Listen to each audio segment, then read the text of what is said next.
Congress BJP ನಡುವೆ neat Dangal ಜೋರಾಗ್ತಾ ಇದೆ. BJP ಕಚೇರಿಗೆ ಕಾಂಗ್ರೆಸ್ ಕಾರ್ಯಕರ್ತರು ಮುತ್ತಿಗೆ ಯತ್ನ ನಡೆಸಿದ್ದಾರೆ. ಈಗ ಕೆಪಿಸಿಸಿ ಕಚೇರಿಗೆ ಬಿಜೆಪಿ ನಾಯಕರ ಮುತ್ತಿಗೆ ಯತ್ನ ನಡೆದಿದೆ. ಬೆಂಗಳೂರಿನ ಕಂಟೋನ್ಮೆಂಟ್ ಬಳಿ ಭಾರಿ ಹೈಡ್ರಾಮವೇ ನಡೆದಿದೆ. ಬಿಜೆಪಿ ನಾಯಕರು ಕಾರ್ಯಕರ್ತರು ಪೊಲೀಸರ ವಶದಲ್ಲಿದ್ದಾರೆ. ನೋಡಿ, ನಿನ್ನೆ ರಾಹುಲ್ ಗಾಂಧಿ ಅವರು ಯಾವಾಗ ಅಲ್ಲಿ ಪ್ರತಿಭಟನೆಗೆ ಮುಂದಾದ್ರು ಅದನ್ನ ಈಗ ಬಿಜೆಪಿ ಖಂಡಿಸ್ತಾ ಇದೆ. ಹಲವು ಕಡೆಗಳಲ್ಲಿ ಆಕ್ರೋಶವನ್ನ ವ್ಯಕ್ತಪಡಿಸ್ತಾ ಇದೆ. ಬಿಜೆಪಿ ಶಾಸಕ ಬಿಪಿ ಹರೀಶ್ ಮೇಲೆ ಮೊಟ್ಟೆ ಎಸೆತವಾಗಿದೆ. ಹರೀಶ್ಗೆ ಮೊಟ್ಟೆ ಎಸೆದಿದ್ದಾರೆ ಕಾಂಗ್ರೆಸ್ನ ಕಾರ್ಯಕರ್ತರು. ಕೆಪಿಸಿಸಿ ಕಚೇರಿ ಮುಂದೆ ಬಿಪಿ ಹರೀಶ್ ಬಂದಿದ್ರು. ಧಿಕ್ಕಾರಕ್ಕೆ ಹೋಗಿ ವಾಪಸ್ ಕಳಿಸಿದ್ದಾರೆ ಕೈ ಕಾರ್ಯಕರ್ತರು. ನೋಡಿ, ಎಷ್ಟು ದೊಡ್ಡ ಮಟ್ಟದ ಬೆಳವಣಿಗೆ ಪಡ್ಕೊಳ್ತಾ ಇದೆ ಇದು ಅಂತ ಅಂದ್ರೆ, ಈಗ ಒಂದ್ ಕಡೆ ವಿಪಕ್ಷಗಳ ಆಕ್ರೋಶ ಹೆಚ್ಚಾಗಿತ್ತು ನೀಟ್ ಅಕ್ರಮದ ವಿರುದ್ಧವಾಗಿ. ಯಾವಾಗ ವಿಪಕ್ಷಗಳು ಈಗ ವಿದ್ಯಾರ್ಥಿಗಳ ಜೊತೆ ಕೈ ಜೋಡಿಸಿದ್ರು ಅಥವಾ ಸಿಜೆಪಿ ಜೊತೆ ಕೈ ಜೋಡಿಸಿ ಪ್ರತಿಭಟನೆಗೆ ಮುಂದಾದ್ರು, ಅದಾದ ನಂತರದಲ್ಲಿ ರಾಹುಲ್ ಗಾಂಧಿ ಅವರು ಯಾವಾಗ ಪ್ರಧಾನಿಯವರ ನಿವಾಸದ ಮುಂಭಾಗದಲ್ಲಿ ಪ್ರತಿಭಟನೆಗಿಳಿದ್ರು, ಈಗ ಅದರ ವಿರುದ್ಧವಾಗಿ ಬಿಜೆಪಿ ಕೂಡ ಕೆರಳಿ ಕೆಂಡವಾಗಿದೆ. ಹೀಗಾಗಿ ಇವತ್ತು ಕೆಪಿಸಿಸಿ ಕಚೇರಿಯ ಮುಂಭಾಗದಲ್ಲಿ ಒಂದು ಹೈಡ್ರಾಮವೇ ನಡೆದು ಹೋಯಿತು. ಬಿಜೆಪಿ ಕಾರ್ಯಕರ್ತರು ಕೆಪಿಸಿಸಿ ಕಚೇರಿಯನ್ನ ಮುತ್ತಿಗೆ ಹಾಕುವಂತಹ ಪ್ರಯತ್ನವನ್ನ ಮಾಡಿದ್ರು. ಆ ಸಂದರ್ಭದಲ್ಲಿ ಬಿಜೆಪಿ ಕಚೇರಿಯ ಕಚೇರಿಗೆ ಕಾಂಗ್ರೆಸ್ನ ಕಾರ್ಯಕರ್ತರು ಕೂಡ ಮುತ್ತಿಗೆ ಹಾಕುವಂತಹ ಪ್ರಯತ್ನವನ್ನ ಮಾಡಿದ್ರು. ಈ ಸಂದರ್ಭದಲ್ಲಿ ಬಿಪಿ ಹರೀಶ್ ಅವರ ಮೇಲೆ ಮೊಟ್ಟೆ ಎಸೆತವಾಗಿದೆ. ಪೊಲೀಸರು ಈ ಪರಿಸ್ಥಿತಿಯನ್ನ ತಿಳಿಗೊಳಿಸುವಂತಹ ಪ್ರಯತ್ನವನ್ನ ಮಾಡಿದ್ರು ಕೂಡ ಸಾಕಷ್ಟು ಪ್ರಯತ್ನದ ನಂತರದಲ್ಲಿ ಒಂದಷ್ಟು ಜನರನ್ನ ಪೊಲೀಸರು ವಶಕ್ಕೆ ಪಡೆಯುವಂತಹ ಸಿಚುವೇಶನ್ ಕೂಡ ಎದುರಾಯಿತು. ನೀವು ಆ ದೃಶ್ಯಗಳನ್ನ ಗಮನಿಸ್ತಾ ಇದ್ದೀರಿ. ಒಂದು ಭಾಗದಲ್ಲಿ ಶಾಸಕ ಬಿಪಿ ಹರೀಶ್ ಅವರ ಮೇಲೆ ಏನು ಮೊಟ್ಟೆ ಎಸೆತವಾಯಿತು, ಆ ಸಂದರ್ಭದ ದೃಶ್ಯಗಳನ್ನ ಗಮನಿಸ್ತಾ ಇದ್ದೀರಿ. ಅಲ್ಲಲ್ಲಿ ಮೊಟ್ಟೆ ಚೂರಾಗಿ ಬಿದ್ದಿರುವಂತಹ ದೃಶ್ಯಗಳು. ಇನ್ನೊಂದು ಭಾಗದಲ್ಲಿ ಪೊಲೀಸರು ಅವರನ್ನ ಕಂಟ್ರೋಲ್ ಮಾಡೋದಕ್ಕೆ ವಶಕ್ಕೆ ಪಡಿತಾ ಇರುವಂತಹ ದೃಶ್ಯಗಳನ್ನ ಗಮನಿಸ್ತಾ ಇದ್ದೀವಿ.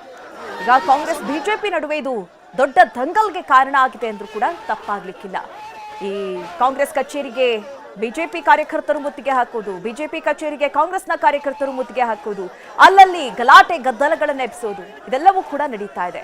ನೋಡಿ, ಒಂದ್ ಕಡೆ ಈಗ ಸರ್ಕಾರಕ್ಕೇನಿತ್ತು ಪ್ರೆಷರು, ನೀಟ್ ಅಕ್ರಮವನ್ನ ತಡಿಬೇಕು, ಮುಂದೆ ಇಂತಹ ಅನ್ಯಾಯಗಳು ನಡೀಬಾರ್ದು ಅನ್ನುವಂತಹ ನಿಟ್ಟಿನಲ್ಲಿ ವಿದ್ಯಾರ್ಥಿಗಳು ಹೋರಾಟ ಕೇಳಿದ್ರು. ಇನ್ನೊಂದು ಕಡೆ ಪಂಜಾಬ್ ಆ ಭಾಗದಲ್ಲಿ ರೈತರು ಹೋರಾಟ ಕೇಳಿದ್ದಾರೆ. ಆದ್ರೆ ಈಗ ಬಿಜೆಪಿ ಕಾಂಗ್ರೆಸ್ ಕಾರ್ಯಕರ್ತರು ಯಾವ ರೀತಿ ಹೋರಾಟ ಕೇಳಿದ್ದಾರೆ ಅಂತ ಅಂದ್ರೆ, ಜಿದ್ದಿಗೆ ಬಿದ್ದವರಂತೆ.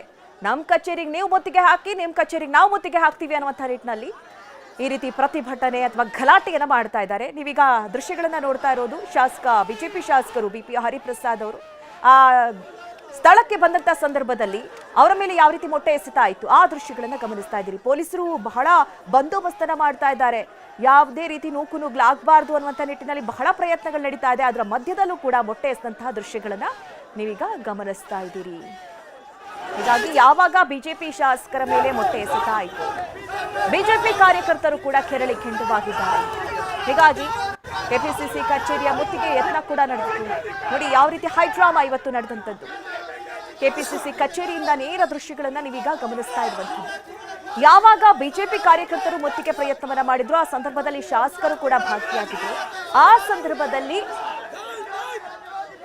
ಸಂದರ್ಭದಲ್ಲಿ ನೋಡಿ, ತಲೆಗೆ ಮೊಟ್ಟೆ ಎಸೆತವಾಗಿದೆ. ತುಂಬಾ ಪೊಲೀಸರು ಅಲ್ಲಿ ಭದ್ರತೆಯನ್ನ ಒದಗಿಸಿದ್ರು, ಈ ರೀತಿ ಆಗ್ಬಾರ್ದು ಅನ್ನೋ ನಿಟ್ಟಿನಲ್ಲಿ. ಆದ್ರೂ ಕೂಡ ತಲೆಗೆ ಮೊಟ್ಟೆ ಬಿದ್ದಿದೆ. ಹೀಗಾಗಿ ಆಕ್ರೋಶ ಕೂಡ ಹೆಚ್ಚಾಗ್ತಾ ಇದೆ. ಈಗ ಯಾರು ಮಾಡಿದ್ರು ಏನು ಅನ್ನುವಂಥ ಕುರಿತಂತೆ ಒಂದಷ್ಟು ತನಿಖೆ ಕೂಡ ನಡೆಯುತ್ತೆ. ಇಂಥ ಕಿಡಿಗೇಡಿತನವನ್ನ ಮಾಡುವಂತಹವರ ವಿರುದ್ಧವಾಗಿ ಕ್ರಮ ಅಂತೂ ಆಗುತ್ತೆ. ಆದ್ರೆ ಇದು ನೋಡಿ, ಒಂದು ಒಳ್ಳೆಯ ಕೆಲಸಕ್ಕೆ ಅಥವಾ ಒಳ್ಳೆಯ ಒಂದು ವಿಚಾರವನ್ನ ಇಟ್ಕೊಂಡು ಪ್ರತಿಭಟನೆಯನ್ನ ಮಾಡ್ತಾ ಇದ್ರು ವಿದ್ಯಾರ್ಥಿಗಳು. ಈಗ ಯಾವ ಹಂತಕ್ಕೆ ಬಂದು ತಲುಪಿದೆ ಅಂತ ಅಂದ್ರೆ, ಅದು ಎರಡೂ ಪಕ್ಷಗಳ ಜಿದ್ದಾಜಿದ್ದಿಗೆ ಕಾರಣ ಆಗಿರೋದನ್ನ ನಾವಿಲ್ಲಿ ಗಮನಿಸಬಹುದು. ಅದು ಕೂಡ ರಾಜ್ಯದಲ್ಲಿ ಕೆಪಿಸಿಸಿ ಕಚೇರಿಗೆ ಬಿಜೆಪಿ ಕಾರ್ಯಕರ್ತರು ಮುತ್ತಿಗೆ ಹಾಕುವಂತಹ ಪ್ರಯತ್ನ ಮಾಡಿದ್ರು. ಆ ಸಂದರ್ಭದಲ್ಲಿ ಆದಂತಹ ಘಟನೆ.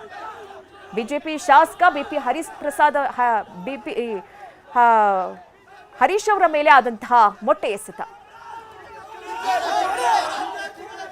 ಸಾಕಷ್ಟು ಜನರನ್ನ ಈಗಾಗಲೇ ವಶಕ್ಕೆ ಪಡೆಯಲಾಗಿದೆ.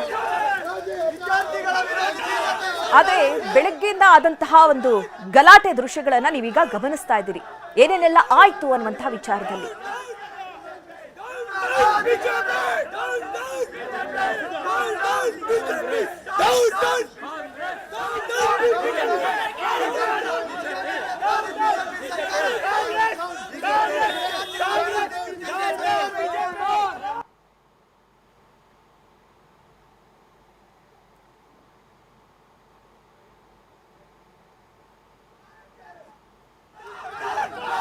ರಾಜ್ಯದಲ್ಲಿ ಆದಂತಹ ಘಟನೆ, ಬೆಳಿಗ್ಗೆಯಿಂದಲೂ ಕೂಡ ಆದಂತಹ ಹೈಡ್ರಾಮದ ದೃಶ್ಯಗಳನ್ನ ಗಮನಿಸ್ತಾ ಇದ್ದೀರಿ.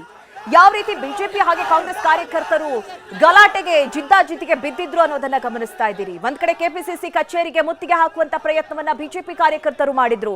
ಆ ಸಂದರ್ಭದಲ್ಲಿ ಉಪಸ್ಥಿತರಿದ್ದಂತಹ ಬಿಪಿ ಹರೀಶ್ ಅವರ ಮೇಲೆ ಮೊಟ್ಟೆ ಎಸೆತವಾಯಿತು. ಇದನ್ನ ಪೊಲೀಸರು ತಡೆಗಟ್ಟುವಂತಹ ನಿಟ್ಟಿನಲ್ಲಿ ಬಹಳ ಪ್ರಯತ್ನಗಳಾದ್ರೂ ಕೂಡ ಈ ಒಂದು ಮೊಟ್ಟೆ ಎಸೆತ ಬಿಜೆಪಿ ಕೆಂಗಣ್ಣಿಗೆ ಗುರಿಯಾಗುವಂತೆ ಮಾಡಿದೆ. ಹೀಗಾಗಿ ಮತ್ತೆ ಈಗ ಒಂದ್ ಕಡೆ ಕಾಂಗ್ರೆಸ್ನ ಕಾರ್ಯಕರ್ತರು ಕೂಡ ಬಿಜೆಪಿ ಕಚೇರಿಗೆ ಮುತ್ತಿಗೆ ಹಾಕುವಂತ ಪ್ರಯತ್ನ ಇದೇ ಜಿದ್ದಾಜಿದ್ದಿ ನಡೀತಾ ಇದೆ.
ಈ ಬಗ್ಗೆ ಹೆಚ್ಚಿನ ಡೀಟೇಲ್ಸ್ ಅನ್ನ ನೀಡ್ತಾರೆ ನಮ್ಮ ಪ್ರತಿನಿಧಿ ಪ್ರಸನ್ನ. ನೇರ ಸಂಪರ್ಕದಲ್ಲಿ ನಮ್ಮನ್ನ ಜಾಯ್ನ್ ಆಗ್ತಾ ಇದ್ದಾರೆ. ಪ್ರಸನ್ನ, ನಾವೀಗ ಗಮನಿಸ್ತಾ ಇರೋ ಹಾಗೆ ಒಂದ್ ಕಡೆ ವಿದ್ಯಾರ್ಥಿಗಳು ಅಲ್ಲಿ ದೆಹಲಿ ಆಗಿರಬಹುದು, ಪುಣೆ ಆಗಿರಬಹುದು, ಹಲವು ಕಡೆಗಳಲ್ಲಿ ತಮಗೆ ಆದಂತಹ ಅನ್ಯಾಯದ ವಿರುದ್ಧವಾಗಿ ಹೋರಾಟವನ್ನು ನಡೆಸ್ತಾ ಇದ್ದಾರೆ. ಅದೊಂದು ವಿಚಾರ ಇಟ್ಕೊಂಡು ನಿನ್ನೆ ಏನೋ ಪ್ರಧಾನಿಯವರ ಮನೆ ಮುಂದೆ ಪ್ರೊಟೆಸ್ಟ್ ಅನ್ನ ಮಾಡಿದ್ರು ಅನ್ನುವಂತಹ ವಿಚಾರದಲ್ಲಿ ಈಗ ಇಲ್ಲಿ ರಾಜ್ಯದಲ್ಲಿ ಆಗ್ತಾ ಇರುವಂತಹ ಬೆಳವಣಿಗೆಗಳನ್ನ ನೋಡಿದ್ರೆ ನಿಜಕ್ಕೂ ಏನ್ ನಡೀತಾ ಇದೆ ಅನ್ನುವಂತಹ ಪ್ರಶ್ನೆ ವ್ಯಕ್ತವಾಗುತ್ತೆ. ಅವ್ರ ಮೇಲೆ ಇವ್ರ ಮುಗಿ ಬೀಳೋದು, ಇವ್ರ ಮೇಲೆ ಅವ್ರ ಮುಗಿ ಬೀಳೋದು, ಇದು ಕಾಂಗ್ರೆಸ್ ಬಿಜೆಪಿ ನಡುವೆ ಜಿದ್ದಾಜಿದ್ದಿಗೆ ಕಾರಣ ಆಗೋಯ್ತು ಅಂತ ಅನ್ಸುತ್ತೆ. ಸದ್ಯದ ಪರಿಸ್ಥಿತಿ ಯಾವ ರೀತಿ ಕಂಡು ಬರ್ತಾ ಇದೆ ಪ್ರಸನ್ನ? ಮಧು, ದೆಹಲಿಯಲ್ಲಿ ಜಂತರ್ ಮಂತರ್ನಲ್ಲಿ ನಡೆದಂತಹ ವಿದ್ಯಾರ್ಥಿಗಳ ಮೇಲಿನ ದೌರ್ಜನ್ಯ, ಅದಕ್ಕೆ ಕೌಂಟರ್ ಆಗಿ ಮತ್ತು ಜೊತೆಯಾಗಿ ರಾಹುಲ್ ಗಾಂಧಿ ಪ್ರಧಾನಿ ನರೇಂದ್ರ ಮೋದಿ ಅವರ ನಿವಾಸದ ಎದುರು ಮಾಡಿದಂತಹ ಧರಣಿ, ಅದೆಲ್ಲವೂ ಕೂಡ ಇದೀಗ ರಾಜಕೀಯವಾಗಿ ಬೇರೆ ಬೇರೆ ತಿರುವನ್ನ ಪಡೆದುಕೊಳ್ತಾ ಇದೆ. ಇಡೀ ರಾಷ್ಟ್ರಾದ್ಯಂತ ನರೇಂದ್ರ ಮೋದಿ ಅವರ ವಿರುದ್ಧ ಮತ್ತು ಕೇಂದ್ರ ಸರ್ಕಾರದ ವಿರುದ್ಧ ರಾಹುಲ್ ಗಾಂಧಿ ಅವರು ಪ್ರತಿಭಟನೆಯ ಕರೆಯನ್ನ ಕೊಟ್ಟಿದ್ರು. ಈ ಕಾರಣಕ್ಕೋಸ್ಕರ ಇವತ್ತು ಕೆಪಿಸಿಸಿಯ ಕಚೇರಿಯ ಮುಂದೆಯೂ ಕೂಡ ಧರಣಿ ನಡೀತಾ ಇತ್ತು.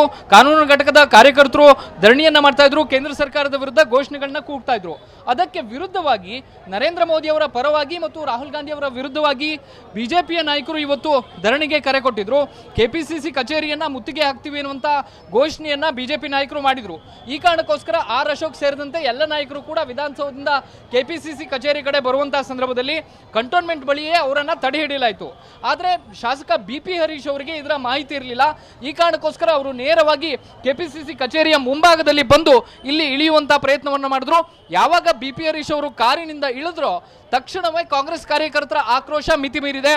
ಮೊದಲೇ ತಯಾರಿ ಮಾಡಿಕೊಂಡಂತಹ ರೀತಿಯಲ್ಲಿ ಬಿಜೆಪಿ ನಾಯಕರ ವಿರುದ್ಧ ಸಾಕಷ್ಟು ಆಕ್ರೋಶವನ್ನು ವ್ಯಕ್ತಪಡಿಸ್ತಾ ಇದ್ದಂತಹ ಕಾಂಗ್ರೆಸ್ನ ಕಾರ್ಯಕರ್ತರು ಬಿಪಿ ಹರೀಶ್ ಅವರಿಗೆ ಮುತ್ತಿಗೆ ಹಾಕೋದಕ್ಕೆ ಹೊರಟಿದ್ದಾರೆ, ಗೇರವ್ ಹಾಕೋದಕ್ಕೆ ಹೊರಟಿದ್ದಾರೆ. ಅಲ್ಲೇ ಇದ್ದಂಥ ಒಂದಷ್ಟು ಯುವ ಕಾಂಗ್ರೆಸ್ ಕಾರ್ಯಕರ್ತರು ಕೂಡ ಮೊಟ್ಟೆಯನ್ನು ತೆಗೆದುಕೊಂಡು ಬಂದು ಬಿಪಿ ಹರೀಶ್ ಅವರ ತಲೆ ಮೇಲೆ ಹೊಡೆಯೋದಕ್ಕೂ ಕೂಡ ಮುಂದಾಗಿದ್ರು. ಪೊಲೀಸರು ಮಧ್ಯದಲ್ಲಿ ಪ್ರವೇಶವನ್ನು ಮಾಡಿ ಬಿಪಿ ಹರೀಶ್ ಅವರನ್ನ ರಕ್ಷಣೆ ಮಾಡಿಕೊಂಡು ಕೆಪಿಸಿಸಿ ಕಚೇರಿಯಿಂದ ಪಕ್ಕದಲ್ಲೇ ಇದ್ದಂಥ ಇನ್ನೊಂದು ಗಲ್ಲಿಗೆ ಹೋಗಿ ಆ ಒಂದು ಖಾಸಗಿ ಕಟ್ಟಡದಲ್ಲಿ ಬಿಪಿ ಹರೀಶ್ ಅವರನ್ನ ಕೂರಿಸಿ ಅವ್ರನ್ನ ರಕ್ಷಣೆಯನ್ನ ಮಾಡಿದ್ದಾರೆ.